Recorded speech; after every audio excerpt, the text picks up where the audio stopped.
Hello, everybody. Welcome back. No, let me do it. Let me do it like how everybody else does it. Welcome back to my channel. No, I'm kidding. Welcome back to Ribbit Readings Story Time with me, Mrs. Red.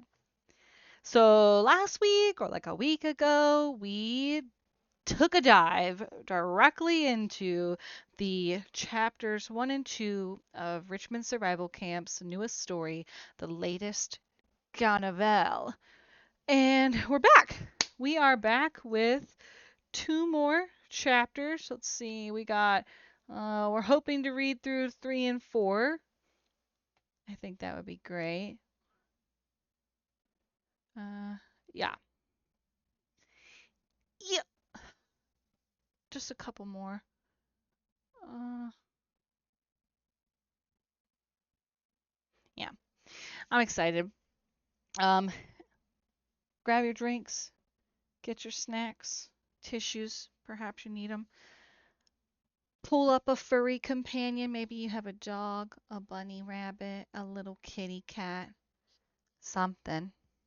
Snuggle up around a fire pit. Maybe grab a cardboard sword, something. Do whatever you need to do to feel safe. Because we are tapping back in at chapter 3.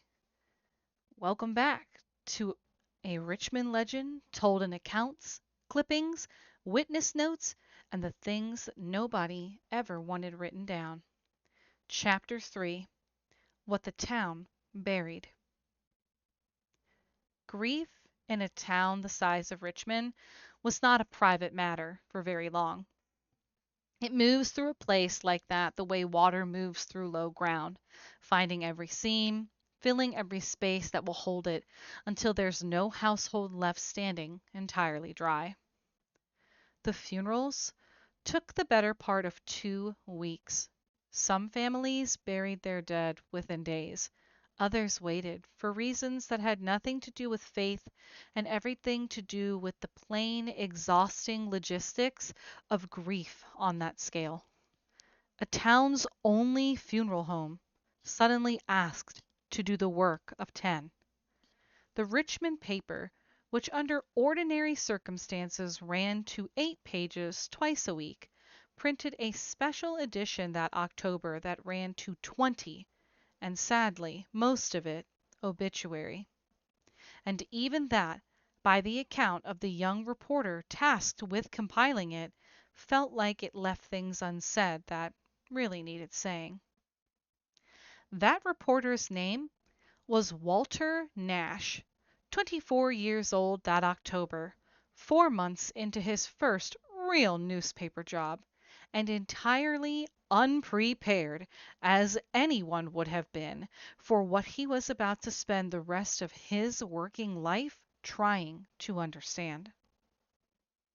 Walter had been at the fire himself, not as a reporter. He'd gone that night as a Richmond man first, the same as anyone else, taking his mother to see the Marchetti twins one more time before the season closed, the same way that half the town had. He'd gotten her out early, in the first minute, through a stroke of luck he would spend decades quietly ashamed of calling luck at all. And then he'd done what a certain kind of young man does at 24 when the worst night of his hometown's history is happening right in front of him. He'd gone looking for another way to be useful, and found instead a story he could never fully put down. His first assignment in the fire's aftermath was straightforward enough. Help compile the obituaries, get quotes from the fire company, chase down whatever official statement the county could be pressured into giving. It was the second assignment that nobody officially gave him that would end up defining him. Nobody could account for the ringmaster. It struck Walter in a way it apparently did not strike very many other people in those exhausted first weeks, as a genuinely strange gap in an otherwise horrifically complete accounting. Every other person connected to the fire audience, performer, or bystander had, however grim the process, eventually been placed. Alive in a hospital bed or a family home, or dead, laid out under a headstone with a date on it. The ringmaster alone occupied neither column. He simply was not there, not anywhere. And in the weeks that followed, as Walter began, first idly, then with a focus that worried his own mother, asking around about him, he discovered an unsettling second fact layered underneath the first. Almost nobody could tell him that man's actual name. It seemed impossible. In hindsight, that like a performer so central to a show that had anchored a town's entire autumn for generations could have gone by nothing but a title in the memory of everyone who'd watched him. But old Gravely's surviving business records, recovered, badly water damaged, from the show's charred administrative wagon, listed him only as ringmaster on every payroll ledger. Walter could locate a title rather than a person, the way a business might list manager without ever bothering to record which manager. The show's other surviving hands, the handful who'd been on the road with the Carnival but hadn't been present in Richmond that final night, remembered him fondly, extensively, and every single one of them, independently, a detail Walter would note in his private files with something close to disbelief, could not produce his given name when directly asked. "He came up as a boy," one of them told Walter, an old rustabout named Fryer, who worked the show's rigging for over 20 years. "Everybody just, called him what everybody called him. I don't rightly know. I've never heard any different." Strange thing to say about a man you worked 20 years alongside of, now, isn't it? Old Gravely himself, in the 11 years he lived after the fire, gave exactly one interview about that night, and gave it pointedly, not to Walter, but to a larger regional paper that came through looking for a bigger story than Richmond's local coverage could offer at the time. He answered questions about the fire's likely cause with the weary, deflecting non-answers of a man who had clearly rehearsed them. He answered exactly one question about the ringmaster, and the transcript of that single exchange survives, because Walter, furious at having been scooped on his own town's tragedy by an out-of-county paper, was unable to leave it alone, tracked down a copy, and kept it for the rest of his life. The question, number one, was, "And the young man who ran the show that final season, what became of him?" Gravely said, "He gave more to that show than any man ought to give to anything. I'd ask you to leave it there." Question number two, "And do you believe he's alive, Mr. Gravely?" Mr. Gravely said, "I couldn't rightly tell you what he is any more. I'm not sure that's a question with an answer I'd want." He gave no further comment on the subject that day or any other before his death 11 years later. The Kessler pasture, Otto's family-owned land, the ground the Carnival had returned to every October for longer than living memory, became, in the months after the fire, a problem nobody in Richmond quite knew how to solve. Otto's father, already an old man by then and now, burying a son on top of everything else that acreage had cost him, wanted it gone from his life entirely. He had the burned wreckage of the big top cleared that winter, a slow, grim job contracted out to men from 2 counties over because no local crew could be found willing to do it, and made it plain to anyone who asked that he had no further interest in what happened to the land afterward. It sat unused, unfarmed, and largely unvisited by choice, I might add, fenced along its road-facing edge with simple wire that was a more gesture than a barrier.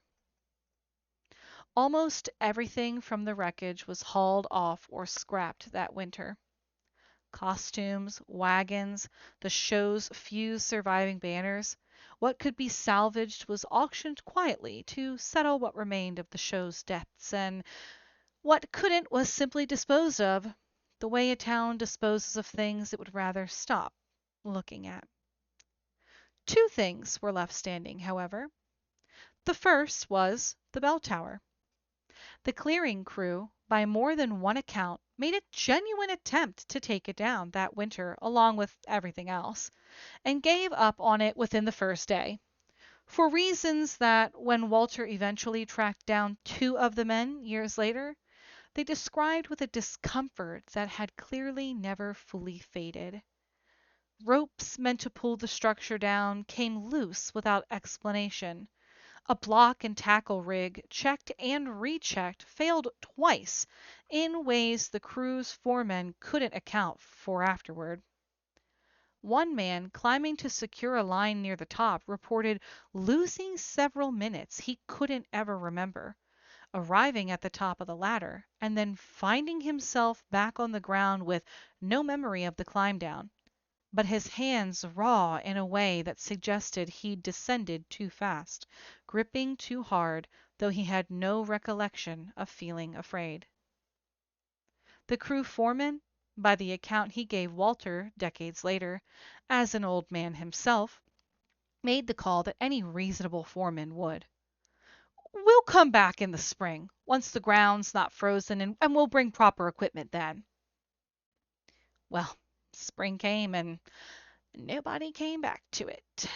By summer, it had simply become part of what was left.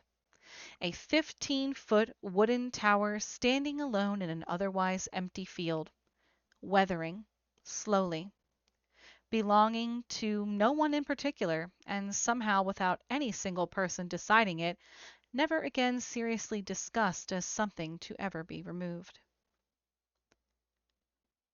The second thing left standing was, well, the ground itself. And this was the detail that would occupy the largest share of Walter Nash's private files over the years that followed. Where the big top had stood, a roughly circular patch of pasture, perhaps 60 feet across, nothing grew back correctly. Nothing at all. That would have at least been a simple story. Scorched earth, taking its ordinary years to recover. What grew there instead, in the seasons that follow, grew wrong, in ways nobody could quite agree on describing precisely. Only that everyone who saw it agreed something was off. Grass came in patchy and pale, in rough, concentric rings rather than ordinary chaos of a recovering field. A local agricultural agent called out to Otto's father's farm at his father's request, the second summer after the fire, took soil samples and found nothing conclusive, and reportedly told the elder Kessler, off the record, that he'd rather not put anything in writing about the field that felt like standing on a held breath. The phrase made its way, eventually, into one of Walter's notebooks, with 3 separate exclamation points beside it. Walter Nash was not by nature or training a man given to exclamation points.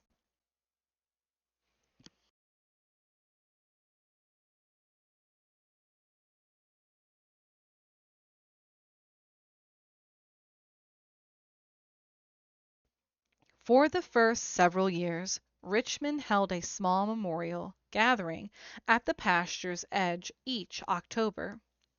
On the anniversary, never inside the fence, nobody suggested that, but close enough to, really matter. Attendance was strong the first year, understandably so. Strong enough the second and third that the town briefly considered making it a permanent fixture, something closer to what the last carnival itself had once been. By the fifth year, attendance had thinned considerably. By the 10th, well, it had mostly become the immediate families. Otto's widow, the Marchetti girls' mother, Loretta's few remaining relatives who still lived locally, a scattering of others standing quietly at the fence line for perhaps 20 minutes before going back home. This is not, it should be said clearly, a mark against Richmond at all. It's simply what grief does to a town over a decade. Not vanishing per se, but, settling, moving from the center of daily life to somewhere further back. It's still present, but no longer requiring that daily attention. Richmond did what every town eventually does with its worst night. It kept living. It was around the 10th anniversary that the first of the strange, small stories began circulating among Richmond's children. The kind of thing that gets passed to kid at recess and rarely reaches an adult's ear with any seriousness attached to it. Some local children had taken to daring each other in the particular currency of childhood bravado to go over the wire fence at night and, reach out and touch the bell tower. A dare that, as far as any surviving accounts show, was rarely actually completed, mostly talked about rather than attempted. But at least two separate children, interviewed decades later as adults by Walter Nash for his own private research, independently described the same detail from nights they claimed to have gotten close enough to the fence to hear something. Calliope music, faint and from somewhere that could not possibly have had a calliope in it. A scrap of melody, familiar in a way that made the hair on the back of their neck rise before the conscious mind had finished placing why. And then always a single note that hung a half a second too long before resolving. That exact tune neither of them could fully name, but both of them, and separately, without ever comparing notes with each other, across the decades between their accounts, used the same word to describe it: unfinished. Walter Nash never published a word of what he had collected. He tried twice, once in his 30s and once nearer to his 60s, drafts of proper investigative piece that his own editor, a kind man who'd known Walter's whole career, gently talked him out of running, both times. Not because the paper doubted his facts exactly, but because there was, in the end, no conclusion to any of it. No answer to hand a reader, just a town's worst night, an unaccounted for man, a field that grew in wrong, and a bell nobody had rung in longer than most of the town could remember choosing not to. He kept his files anyway, boxes of them, eventually handed down at his death to the Richmond Historical Society, along with a note that survives, brief and characteristically understated for a man who spent 40 years on this single unanswered question. I never found him. I stopped expecting to. What I found instead is that this town has spent longer forgetting that night than it ever spent living through it, and I don't believe in my heart that forgetting was ever really an option anyone gave us. Somebody ought to keep watching that field, even after I can't. W.N. Richmond, for the most part, did not keep watching. No.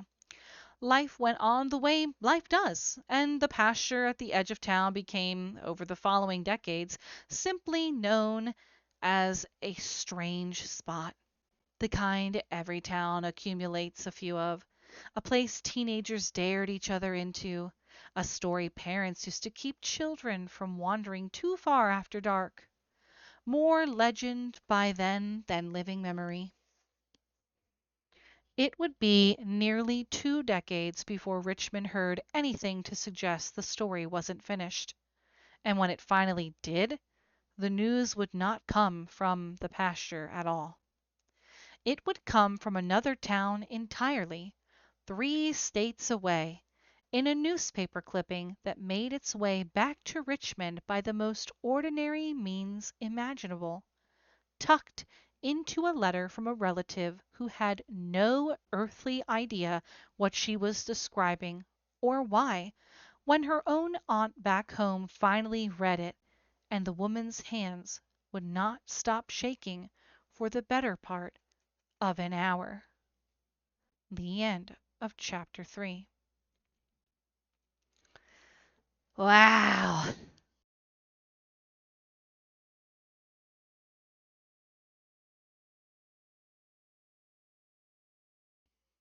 I'm going to give y'all a few minutes to digest what we've just learned about Walter Nash, aka WN, and then we will start on the next chapter.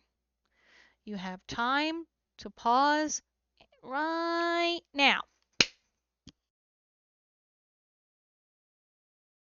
And we're back. Chapter 4. A letter from 3 states away. The letter arrived in Richmond in October of 1975, addressed to a woman named Dot Halloran. Halloran? Halloran. Probably. Who had lived her whole life 2 streets over from the old Kessler pasture, and had no particular reason to think, opening her mail that Tuesday afternoon, that she was about to hand her town's oldest unanswered question its first real thread in 17 years. It came from her cousin Elaine, who had married out of state some years before and settled with her husband in a small county called Colby Springs, the kind of ordinary, unremarkable place that exists by the thousands across the country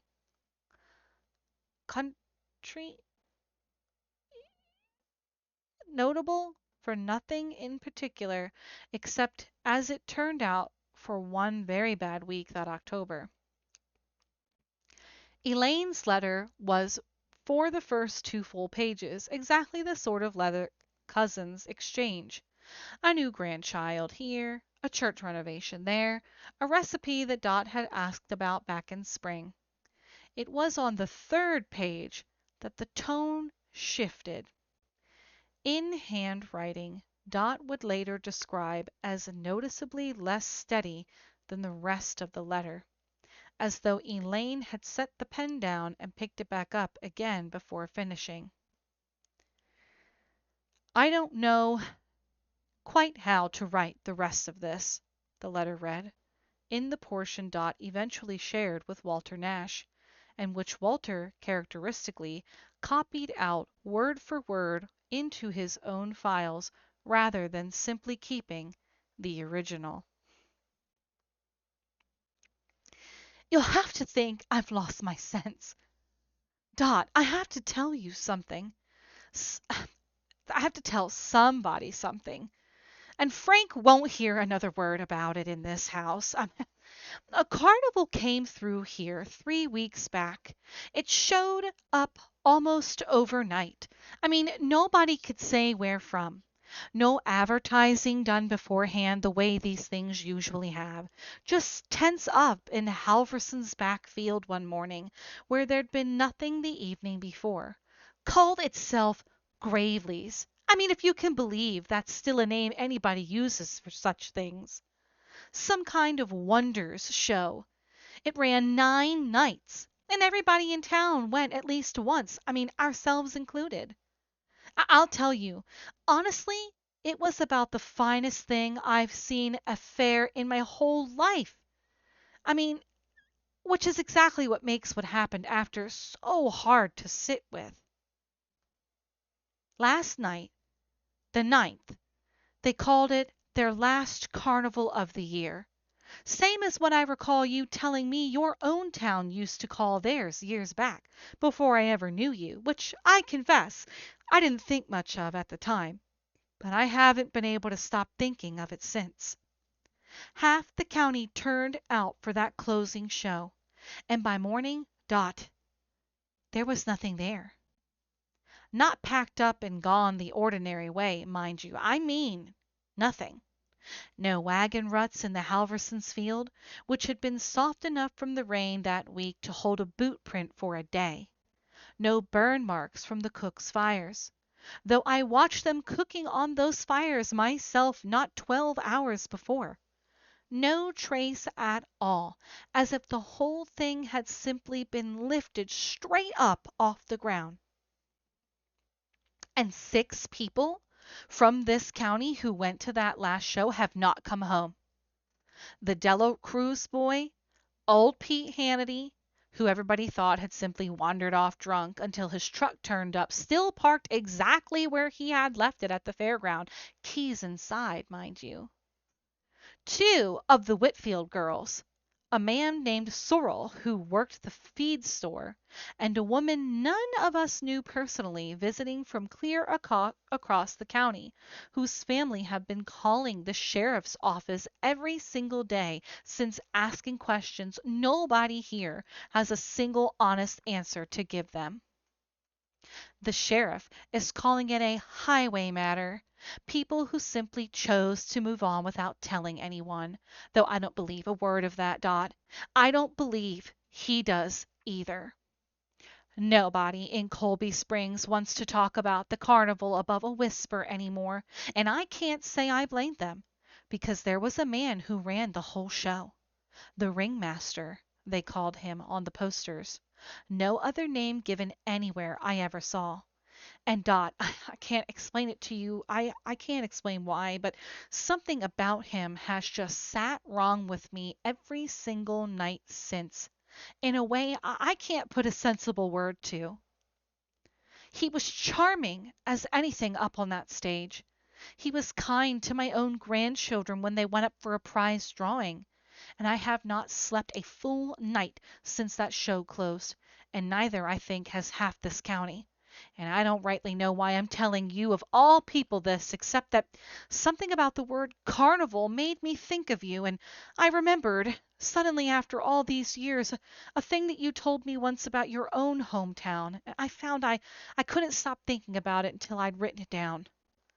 I hope this finds you well, and I hope even more that you'll write back and tell me I'm just a foolish old woman working herself up over nothing. Dot did not write back, telling her cousin that she was foolish. Dot took the letter, within the week, to the one person in Richmond everyone quietly understood to be the town's unofficial keeper of that particular subject, whether he'd ever been asked for that role or not. Walter Nash was 41 that autumn, still working the paper, still, though he'd stopped mentioning it to most people years before, having grown tired of the particular look it earned him. Keeping his private files on the fire, the missing ringmaster, and the field at the edge of town that grew wrong and had never in 17 years been fully explained. He read Elaine's letter twice, through in Dot Halloran's kitchen, and by his own account, written into his files that same night, said almost nothing to Dot before asking very carefully whether he might borrow the letter for a few days. What Walter did with those few days was the closest thing to genuine investigative work he ever undertook on the subject. He wrote to the Colby Springs paper directly, identifying himself honestly as a fellow newsman from 3 states away, with what he described only as a personal interest in traveling carnivals with unusual histories. Vague enough not to invite obvious ridicule, specific enough that the paper's own editor, intrigued, wrote back at length. He requested, and eventually received, copies of that paper's own coverage of the 6 disappearances. thin as that coverage was, a county sheriff's department with no experience handling anything of the kind, several contradictory witness statements, and a case that had, within a month, been quietly filed away as unsolved, and by local implication, if not official statement, likely voluntary in nature. It was in the witnesses' statements several townspeople plain, unpolished descriptions of the show itself, collected by a local reporter in the days immediately after the disappearances, before the town's collective willingness to discuss it at all had fully closed over, that Walter found the detail that kept him awake that whole week, and for a great many weeks after.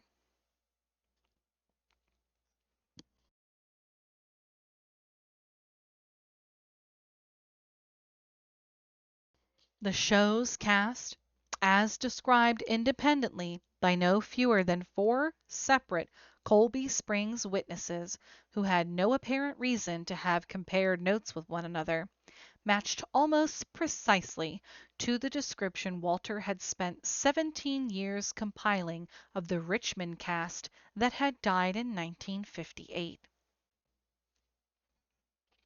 Two young girls performing an acrobatic set, described by every witness as moving in a way that felt less like two people performing together and more like one person split cleanly in half, finishing each other's motions with a precision that unsettled more than one parent in the audience, though none could say exactly why, beyond a general sense that children, however skilled, shouldn't move quite that much like a single mind operating two bodies.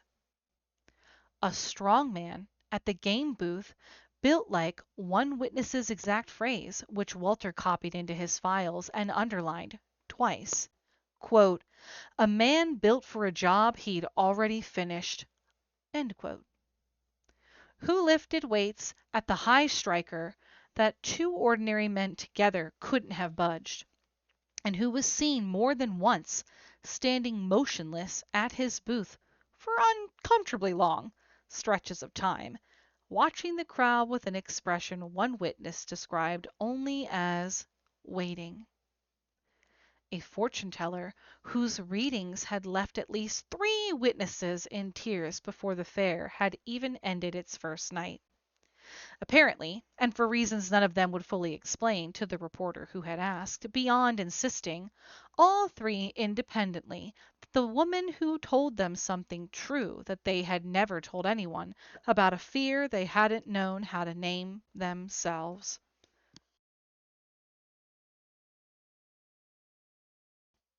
A boy at the balloon stand who never spoke a single word to any customer the whole 9 nights, communicating entirely through gesture and a smile that more than one parent described as sweet enough, but a little too sweet, if you follow me. A description Walter followed entirely too well. And a heavy-set man at the food stalls, kind to every child who came through his line, who was seen on at least 2 occasions walking a lost child the full length of the fairground back to their family. A small, specific act of unremarkable decency that Walter Nash, reading it for the first time in a stranger's account of a carnival 3 states away, had to set the page down and sit with for a long while before he could continue reading. He never published any of it. There was, again, no conclusion to hand the reader, no proof that could survive contact with a skeptical editor, nothing beyond a pattern that made perfect, horrible sense to a man who had spent 17 years alone with the original and no sense whatsoever to anyone who hadn't. He kept that Colby Springs clippings in the same box as his 1958 files, and added that winter a single new page to his notes, the first, though it would not be the last, to suggest an idea that he had never previously allowed himself to write down in plain language. It read, Whatever happened here did not end with fire. I do not believe any longer that it ever intended to.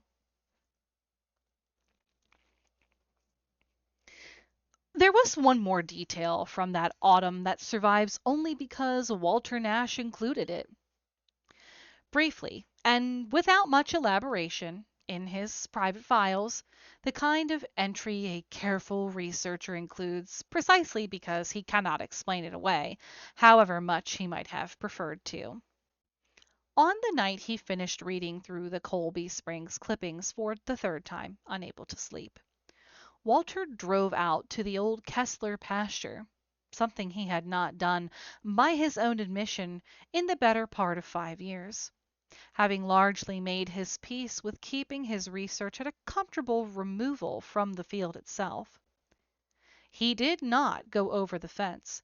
He stood at the wire, in the cold, for what he estimated afterward at perhaps 10 minutes, telling himself the whole time that he was doing nothing more than clearing his head before the drive home. The field was silent at first, ordinary, October quiet, the way an empty pasture is quiet at that hour. And then, faint enough that he had spent a full minute afterward convincing himself that he'd imagined it, he never quite succeeding in that. A few bars of calliope music, thin and distant and catching, as it always seemed to in every account that Walter had ever collected of it, on the same held, unresolved note. And underneath it, so quiet, he could never afterward be entirely certain he hadn't simply supplied it himself out of 17 years of dread finally finding a place to land. A voice, warm, familiar in a way that made no sense at all, given he had never once in his life heard it before, carrying somehow clear across the 60 feet of empty field and a strand of ordinary wire fence, as though it had been pitched specifically, deliberately, and for an audience of exactly one, said, "Still watching, are you?" Walter did not answer. He would in every account he ever gave of that night insist that he had not imagined an answer was expected. He got back in his car and drove home, and did not return to the pasture again for 9 more years. But he added one final line to that winter's entry in his files, in handwriting noticeably less steady than the rest of the page. And it was in this line, more than the letter, more than the Colby Springs clippings, more than any of the careful, reasoned perils he had spent that whole autumn assembling, that Richmond's later historians would come to regard as the true beginning of the town's slow, decade-long realization of exactly what it was still sharing a county with. He wrote, "It knows my name. I never gave it my name." Woo! And that is the end of chapter 4. Thank you for joining me today, campers and those of the like, for The Last Carnival, a Richmond legend told in accounts, clippings, witness notes, and the things that nobody wanted written down. I'll see you in the next video for chapters 5 and 6. And tell me what you think in the comments. Down below in the description, you'll find all the information for Richmond Survival Camp, website and world group, Discord, as well as my page, Discord, Facebook. All that information is attached in my link tree. You want to follow along and keep seeing when I'm dropping the next couple of chapters, you know what to do. I'm findable, more findable, I'd say, than the Ringmaster. Bye for now.